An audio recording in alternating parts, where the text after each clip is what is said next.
Thank you, Mr. Chairman, and good morning to our witnesses who are testifying today. I want to thank each of you for being here to discuss a topic of grave importance to our national security.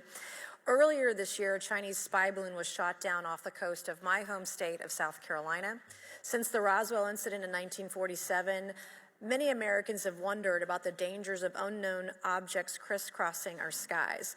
Whether these are UAPs or weather phenomena, advanced technology from American allied or enemy forces, or something more out of this world.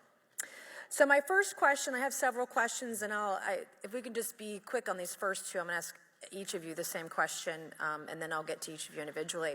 The first one, when you reported your experiences with a UAP, did any of you face any repercussions with your superiors, yes or no? No. No. I've actually never seen anything personally, believe it or not. So. All right. And then do you believe there's an active disinformation campaign within our government to deny existence of UAPs, yes or no? I don't have an answer to that. As previously stated publicly, yes. I think previously with like Project Blue Book, yes, but currently I don't speak for the United States government. Okay, thank you. I have a few questions for Mr. Graves. What percentage of UAP sightings, in your belief, go unreported by our pilots? This is an approximation based off of my personal experience speaking with a number of pilots, but I would estimate we're somewhere near 5% reporting perhaps. So like 95% basically don't report seeing UAPs? That's just my personal estimate. In the incident off Virginia Beach, do you believe the Navy took the danger to your aircraft seriously after it was reported? Absolutely. A few questions for Mr. Favor. As an expert naval aviator, have you ever seen an object that looked and moved like the Tic Tac UAP? No. Did the Tic Tac UAP move in such a way that defied the laws of physics? The way we understand them, yes.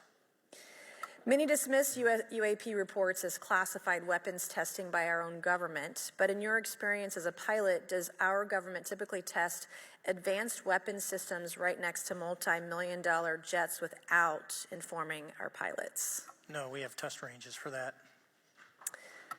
It took over 15 years for your encounter with the Tic Tac to be declassified. Do you feel there was a good reason to prevent lawmakers from having access to this footage? No, I just think it was ignored when it happened, and it just sat somewhere in a file. Never got reported. In a drawer. It happens a lot up here. Shocker.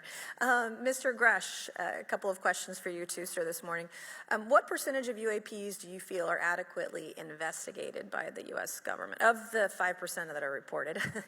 I can only speak for my personal leadership over at NGA. I tried to look at every report that came through that I could triage. So.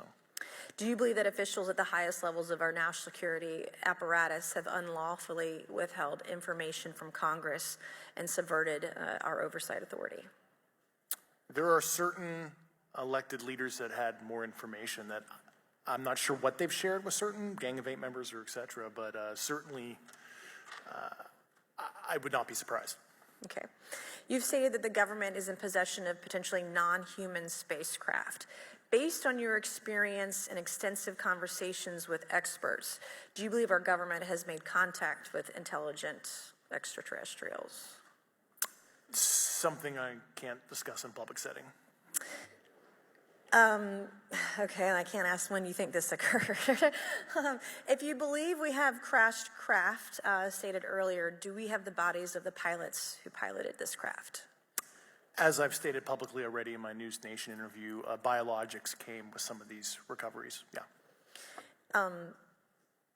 Were they, I guess, human or non-human biologics? Non-human, and that was the assessment of people with direct knowledge on the program I talked to that are currently still on the program. And was this documentary evidence, this video, photos, eyewitness? Like, how would that be determined?